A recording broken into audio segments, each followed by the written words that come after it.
के खास बुलेटिन खबरें दिन भर में और मैं हूं आपके साथ आत्मजा। खबरों का सिलसिला शुरू करें। आइए उससे पहले देखते हैं आज की मुख्य हेडलाइंस।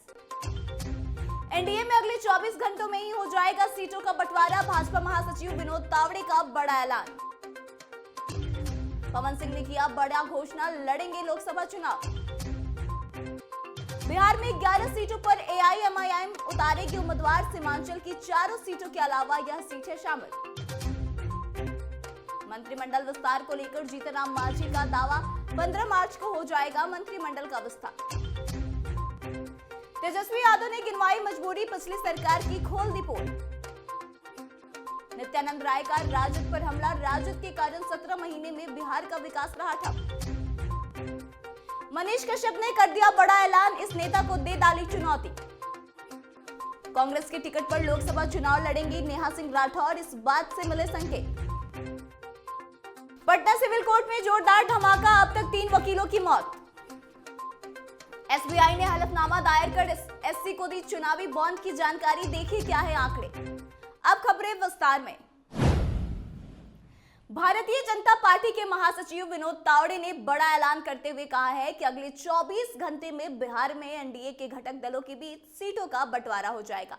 सीटों का बंटवारा न होने की वजह से भाजपा बिहार में प्रत्याशियों का ऐलान नहीं कर पा रही। एक बार सीटों का बंटवारा हो जाने के बाद भाजपा या फिर जदयू, लोजपा के दोनों घटक हम और रालोमो की ओर से अपने अपने प्रत्याशियों का ऐलान कर दिया जाएगा। भाजपा की पहली लिस्ट आ चुकी है और उसमें बिहार के किसी भी प्रत्याशी का ऐलान नहीं किया गया है। अब अगर 24 घंटे में बिहार की सीटों का बंटवारा हो जाता है तो जल्द ही बिहार में भी प्रत्याशियों का ऐलान हो सकता है। भारतीय जनता पार्टी के महासचिव विनोद तावड़े ने बड़ा ऐलान करते हुए कहा कि अगले 24 घंटे में बिहार में एनडीए के घटक दलों के बीच सीटों का बंटवारा हो जाएगा।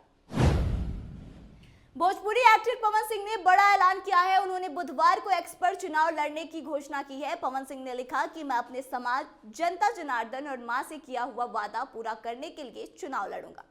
आप सभी का आशीर्वाद एवं सहयोग अपेक्षित है। इधर राजनीति में भी यह चर्चा जोरों पर है कि पवन सिंह को राजद से टिकट मिल सकता है। आपको याद होगा कि कुछ दिनों पहले भोजपुरी एक्टर पवन सिंह ने आसनसोल से बीजेपी के टिकट को लोकसभा चुनाव लड़ने से इंकार कर दिया था। उन्होंने एक्स पर जानकारी देते हुए कहा था कि भारतीय जनता पार्टी के शीर्ष नेतृत्व को दिल से आभार प्रकट करता हूं। पार्टी ने मुझ पर विश्वास करके आसनसोल का उम्मीदवार घोषित किया, लेकिन किसी कारणवश मैं आसनसोल से चुनाव नहीं लड़ पाऊंगा।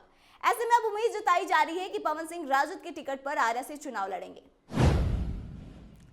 बड़ी खबर एआईएमआईएम से सामने आ रही है। दरअसल असदुद्दीन ओवैसी की पार्टी 11 सीटों पर लोकसभा चुनाव लड़ेगी। एआईएमआईएम प्रदेश अध्यक्ष अख्तरुल इमाम ने प्रेस वार्ता कर बिहार के 11 सीटों पर चुनाव लड़ने की घोषणा की है। अख्तरुल इमाम के अनुसार उनकी पार्टी बिहार में 11 सीटों यानी कि अररिया, कटिहार, किशनगंज, मुजफ्फरपुर, पूर्णिया, दरभंगा, उजियारपुर, काराकाट, बक्सर से अपने उम्मीदवार को चुनावी मैदान में उतारेगी। एआईएमआईएम की इस घोषणा से बिहार का सियासी तापमान काफी ज्यादा चढ़ गया है। दरअसल एआईएमआईएम का चुनावी मैदान में उतरना और 11 सीटों पर उम्मीदवार का उतारना महागठबंधन के लिए बड़ा झटका माना जा रहा है। पूर्व मुख्यमंत्री जीतन राम मांझी ने मंत्रिमंडल के विस्तार को लेकर बड़ा बयान दिया है। उन्होंने कहा कि मैंने पहले ही कह रखा था कि मुख्यमंत्री विदेश से आएंगे और 14 या 15 को मंत्रिमंडल का विस्तार होगा। मुख्यमंत्री पहले ही अपनी यात्रा से चले आए, सारी बातें हो चुकी है। दिल्ली से पटना तक मंथन हो गया है। साथ ही उन्होंने कहा कि तिथि लगभग तय हो चुकी है, 15 मार्च को बिहार के मंत्रिमंडल का विस्तार होगा। वहीं मांझी ने कहा कि टिकट को लेकर हमसे अधिकृत रूप में वार्ता नहीं हुई। अधिकृत रूप से हम कुछ कह नहीं सकते, लेकिन बिहार में जो मंत्रिमंडल की तिथि संभावित है वह निश्चित है। इस समय तक बिहार में एनडीए का सीटों का बंटवारा भी हो जाएगा। महागठबंधन में लोकसभा की सीटों के बंटवारों की चर्चा के बीच नेता प्रतिपक्ष तेजस्वी यादव ने 17 महीने के दौरान किए गए कामों को लेकर वर्तमान राज्य सरकार पर फिर से जोरदार हमला बोला। मुख्यमंत्री नीतीश कुमार या अन्य किसी का नाम लिए बिना उन्होंने सरकार को पुराने ख्यालात का बताया। उन्होंने कहा कि मैं नीतीश कुमार के साथ केवल 10% काम कर पा रहा था। नेता प्रतिपक्ष तेजस्वी यादव ने बुधवार को अपने एक्स मीडिया अकाउंट पर लिखा कि गठबंधन धर्म की सीमितता व बाध्यताओं के बीच तथा पुराने ख्यालात, अप्रचलित तौर तरीके, असामयिक निर्णय, कालग्रस्त कार्यशैली एवं रूढ़िवादी अप्रोच के साथ मैंने अपनी क्षमता का बस 10% ही कार्य करने का काम किया है। केंद्रीय मंत्री नित्यानंद राय ने बुधवार यानी कि 13 मार्च को तेजस्वी यादव पर हमला बोलते हुए कहा कि राजद जब सरकार में थी तब बिहार का विकास ठप हो गया था, विधि व्यवस्था पूरी तरह से चरमरा गई थी। उन्होंने इस दौरान यह भी कहा कि आज जो सीएए कानून का विरोध कर रहे हैं उनके अंदर मानवता समाप्त हो गई है। केंद्रीय मंत्री नित्यानंद राय ने साफ शब्दों में कहा कि तुष्टीकरण के लालच में वे ऐसा कर रहे हैं। दरअसल पत्रकारों ने केंद्रीय मंत्री से जब पूर्व मुख्यमंत्री तेजस्वी यादव द्वारा एक वीडियो जारी कर 17 महीने में विकास के दावे के संबंध में पूछा तो उन्होंने कहा कि वे क्या बोलेंगे, वे कुछ भी कह ले, लेकिन जनता जानती है कि वह परिवारवाद और भ्रष्टाचार के पोषक है और अपराधियों को संरक्षण देने वाले हैं। 9 महीने बाद जेल से निकलने वाले यूट्यूबर मनीष कश्यप पूरी तरह से सियासी रंग में रंगते हुए नजर आ रहे हैं। वह खुलेआम तेजस्वी यादव को चुनौती दे रहे हैं और पीएम मोदी की जमकर तारीफ कर रहे हैं। मनीष कश्यप ने चुनाव लड़ने का ऐलान कर दिया है। उन्होंने कहा कि मैं सिस्टम में आकर जनता की सेवा करूंगा। बिहार की सियासत में यूट्यूबर मनीष कश्यप एक बार फिर से चर्चा में हैं। वह इस बार पूरी तरह से राजनीति में रंगे हुए हैं, खुलेआम जनता के बीच अपने मन की बात को भी रख रहे हैं और राजद के मुखिया लालू यादव और उनके बेटे तेजस्वी यादव को ललकार भी रहे हैं।